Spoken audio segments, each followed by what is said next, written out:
भैया यहाँ देखा फकीर बाबा तो आशीर्वाद देकर चले गए। अब उनके जाते भैया 3 साल में उनके 3 बेटवा पैदा हो गए। भाई ये तरह सरकारों जलाओ के है बा इससे ज्यादा हम प्रधानी लड़ी नहीं सकते और कहे प्रधानी ले जा है कहना बा कैसे भगवान भय भक्त के बसमा लड़का 3 बरस माया के रानी को खींचन में सुन भजनिया बुढ़ौती पर लड़का पाए रहे दुआरे पर मारे हौसलम 3 लड़का खिलावत रहे। वही समय मामला गड़बड़ाई गए भैया। भाई द्वारे पे गौना भरम दौड़ दौड़ और का जब ये पैदा भर है तो इनके माँ भरत कुंड ले गए रही वहाँ पार उतरावा के माने रही हुई इनके कुलधरन के बार वही उतरा था। भाई जी जहाँ मानता कहे वही तो उतरी।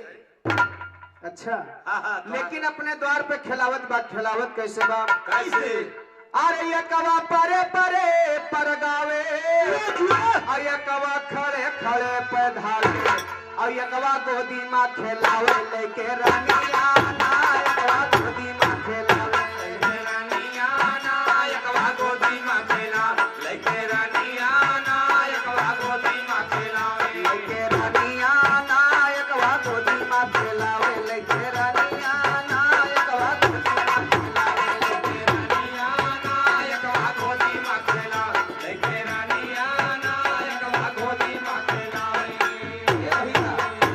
समय मामला गड़बड़ाएगा। और मामला गड़बड़ान कैसे बा कैसे हर एक दिन नारद मुनिराई अब गुजरे वह रास्ता से जाई और नारी कहे प्रेम से धैवन के चरनिया नारी कहे प्रेम से धैवन के चरनिया नारी कहे प्रेम से धैवन के चरनिया नारी कहे प्रेम से धैवन के। दोबारा नारद महाराज वही औरतिया के द्वार पर की जात रहे बाबूजी तो देखे नहीं तो कहे वह औरतिया आया जो हमसे कह रही भगवान से पूछे आया आई तो देखा था 3 ठो लड़का धे के झरझोरत बा बड़ी शौकीन मेहरा रुबाई गांव से लड़का मांग के अल्लाह के लड़का खिलावे वाली शौक बतावत है बेचारा। बाबूजी नारद महाराज को ये राज पता नहीं है कि लड़का कहाँ से पाया है। नारद का नाम रहा नारद। नारद की बात कभी रद्द नहीं हुई है इसलिए उनका नाम नारद रखा गया है। नारद कहीं लवा फरचुआए ले के लड़का यार खिलावती भाई कहा थे कैसे भैया कैसे हर देखे नारी का खुशहाल और नारद बाबा करे सवाल और बच्चा के खेल लाल तोहरे कानिया बच्चा के खेल लाल तोहरे कानिया बच्चा के खेल लाल तोहरे कानिया बच्चा के खेल लाल तोहरे कानिया माँ दुल्हन के खेल लाल तोहरे कानिया बच्चा के खेल लाल कानिया माँ बच्चा के खेल लाल तोहरे कानिया माँ बच्चा के खेल लाल। नारद महाराज की बात को सुन करके औरतिया कहे बाबा मुस्कुराए के अच्छा अरे कहे बाबा सब आपे सबका देन है आपे सबके आशीर्वाद से सब हरा भरा हो गया।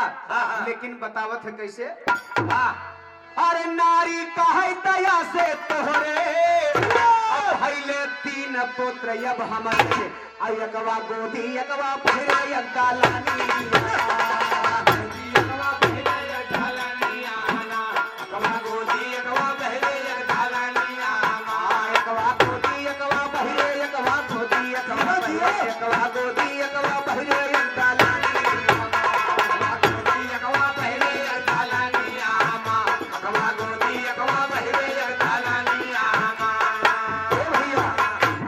सुनते तो नारद महाराज के संपात पकड़ ली भाई अरे कहीं हो देखा गजब हो गए।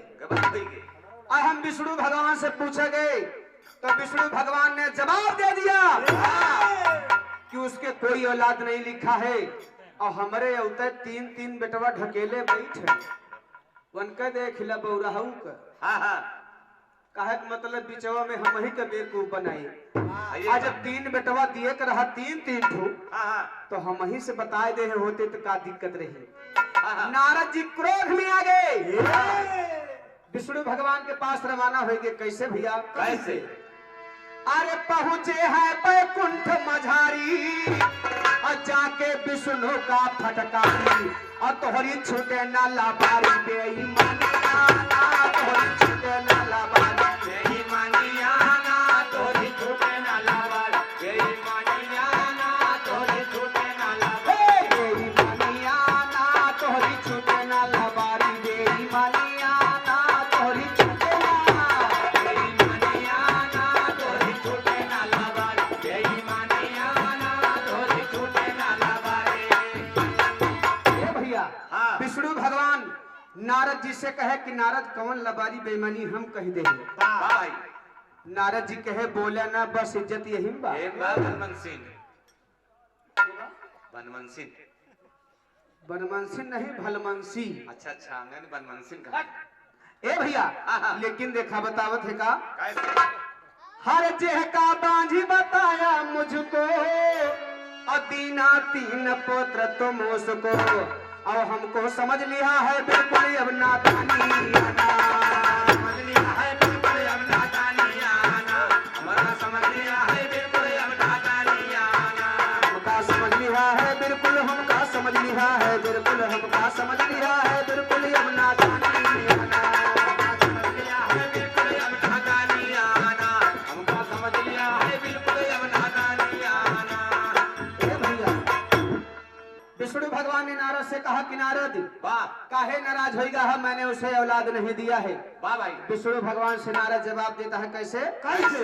सुन के नारद मुनि के बानी विष्णु कहे कि हम ना जानी कि ना कोई संत निर्वाणी जतनिया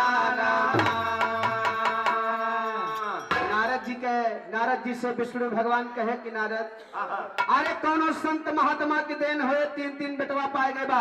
वाह भाई मैंने उसे कोई औलाद नहीं दिया है।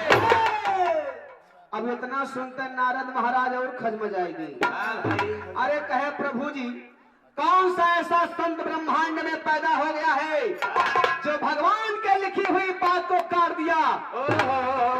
हनीप्रीत और का बहुत बड़ी संत रही हनीप्रीतन के नहीं चैला और क्या जिन राम रहीम के चेला हुआ जिन्हें हनीप्रीत के चेला हुआ। अपन अगुवाए हैं ए भैया नारद महाराज विष्णु भगवान से बोलत है का बोलत है बाबू? अरे नारद कई बोले अभिमान अब करबे हम उनके पहचान और तारे ब्रह्मा का इंसान जो लिखा तारे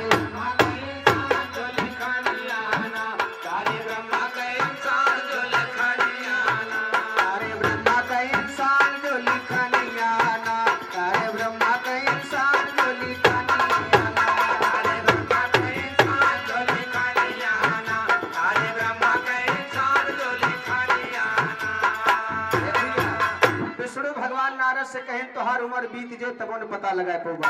वाह भाई काहे से कि ब्रह्मांड बहुत बड़ा है, ये धरती बहुत बड़ी है, ये धरतिया पे बहुत साधु संत पैदा है।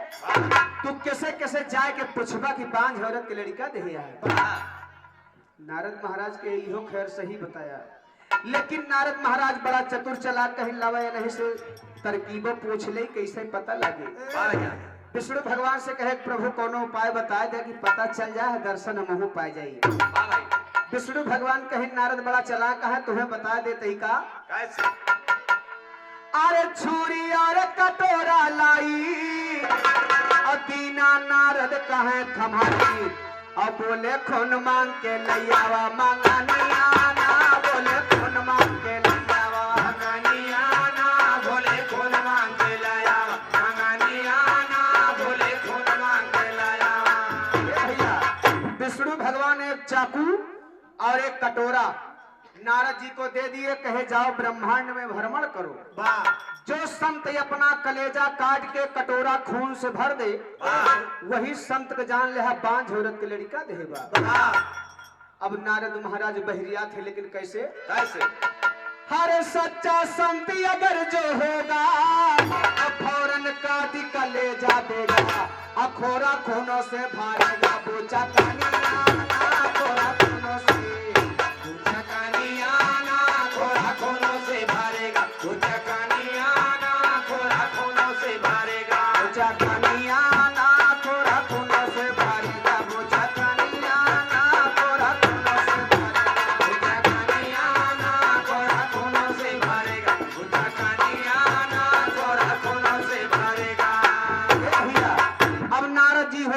कटोरा लेके बहरिया गे खून मांगे, लेकिन खून कहाँ मिलत बा, कैसे मिलत बा भैया? कैसे? अरे नारद हरि गुण गाते, नारद हरि गुण गाते, मगन मन माते चले खुन वाला। नारद हरि गुण गाते, चले मन माते, चले खुन वाला देखो। नारद हरि गुण गाते, मगन मन माते, चले खुन वाला देखो। नारद जी छुरी कटोरा लेके गए कहीं, जहां जाई जहां ढेर साधु बैठा हुए, हमें इधर उधर दौड़े के न पड़े। हाँ बटुरा हुए। बटुरा न हुए, इकट्ठा बैठा हुए। वाह भाई। कहा थे का भैया कैसे? मास्टर? हाँ बड़े बड़े ऋषियों के आश्रम पे जाके नारद लगे कहन, वाह। और हरि के है तो खून कुछ दैदा भेजे हमें। हाय भगवान। पहले तो नारद कटोरा दिखावे हाँ संत महात्मा लोगन के सामने, तो संत लोग सोचे कि नारद कुछ बांटत है। हाँ भाई, गन्ना पेड़ के लावा। पहले तो दौड़े भैया, और जब नारद चाकू दिखावे भैया वाह। कि नहीं कलेजा काट के खून दिए के बा, तो लपधे हाथ बटोर लिए कहे ना भैया, दिल कहना है कैसे? अरे सबके हो मोड़ी हिलाते, ओह, सबके हो मोड़ी हिलाते, सुने वन कई बातें चले खुदा वाला देखो।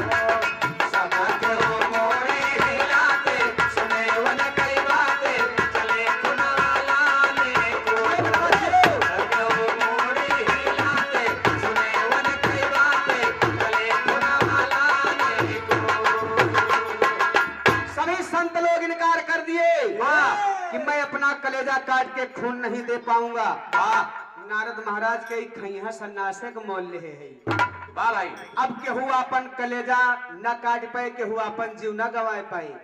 ये छुरी कटोरा ले जाए कि विष्णु भगवान के दे दे खैहा से छुट्टी पाई। एक चक्रोर धर के रवाना हो गए विष्णु भगवान के पास, और खुदा न खास्ता वह फकीर वह चक्रोर धरे आवत रहे भैया। भाई। नारद से फकीर से आमनी सामना जब है, तो कहे लावा ये फकीरवा से कही शायद यह खुनवा दे दिए। जाए। लेकिन सिंगल पलाई फकीर रहे, नारद घबरात रहे कि दुबला पतला बायस न हो, कलेजा काटे मर जाए तो हत्या ऊपर से ले दे। अरे हवेली में आका जाए के पड़े। नारद जी कहे हम कहब जरूर, हमका खून से मतलब है। कहना बाका रास्ते में मिला उनका वही साधु, जिसने बाझिन को दिया पलक, और नारद कहे खून कुछ दैदा उसने उठाया पलक। नारद कहे विष्णु भगवान खून मांगे हैं देवा। तैसे फकीर नारद का चेहरा देख के बाबूजी अब कलेजे में चाकू मार के कटोरा खून से, लेकिन नारद को क्या हो गया? कैसे? अरे नारद बहुत शर्माते, नारद बहुत शर्माते, बोल नहीं पाते चले खुन वाला। नारद बहुत शर्माते, बोल नहीं पाते, चले खुन वाला देखो। नारद बहुत शर्माते, बोल नहीं पाते, चले खुन वाला देखो। हरे नारद नारद नारद नारद, अरे नारद बहुत शर्माते, बोल नहीं पाते चले खुन वाला देखो। नारद बहुत शर्माते, बोल नहीं पाते, चले खुन वाला देखो। नारद बहुत शर्माते, बोल नहीं पाते, चले खुन वाला देखो। भैया, तो नारद सोचे अपने दिल में आज हमें ना काम लिखा, नारद सोचे अपने आज हमें ना काम लिखा, दाने दाने पे नारद गाने वाले का नाम लिखा, परवा के गाने वाले का इस बिरहे में नाम लिखा।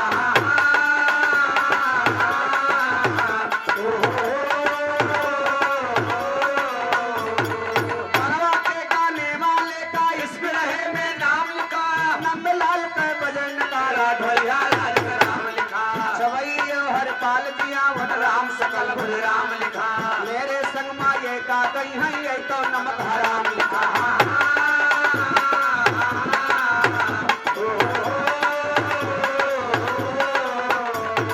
मेरे संग माये का गई है ये तो नमक हराम लिखा।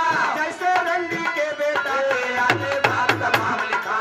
जैसे कपड़ा के ले बिके रहता पक्का दाम लिखा। हनुमान के जीते पे भय राम राम से राम लिखा।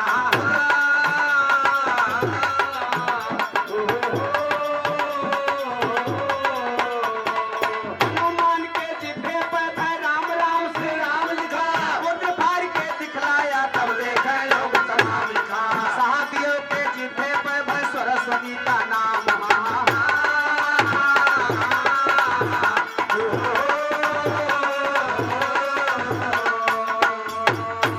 पानी तोरा था सभा में हमारा।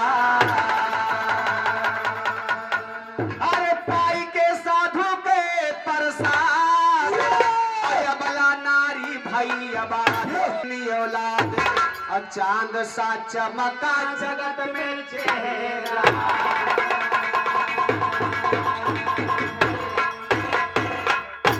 नैया खेई के लगा दो बेड़ा।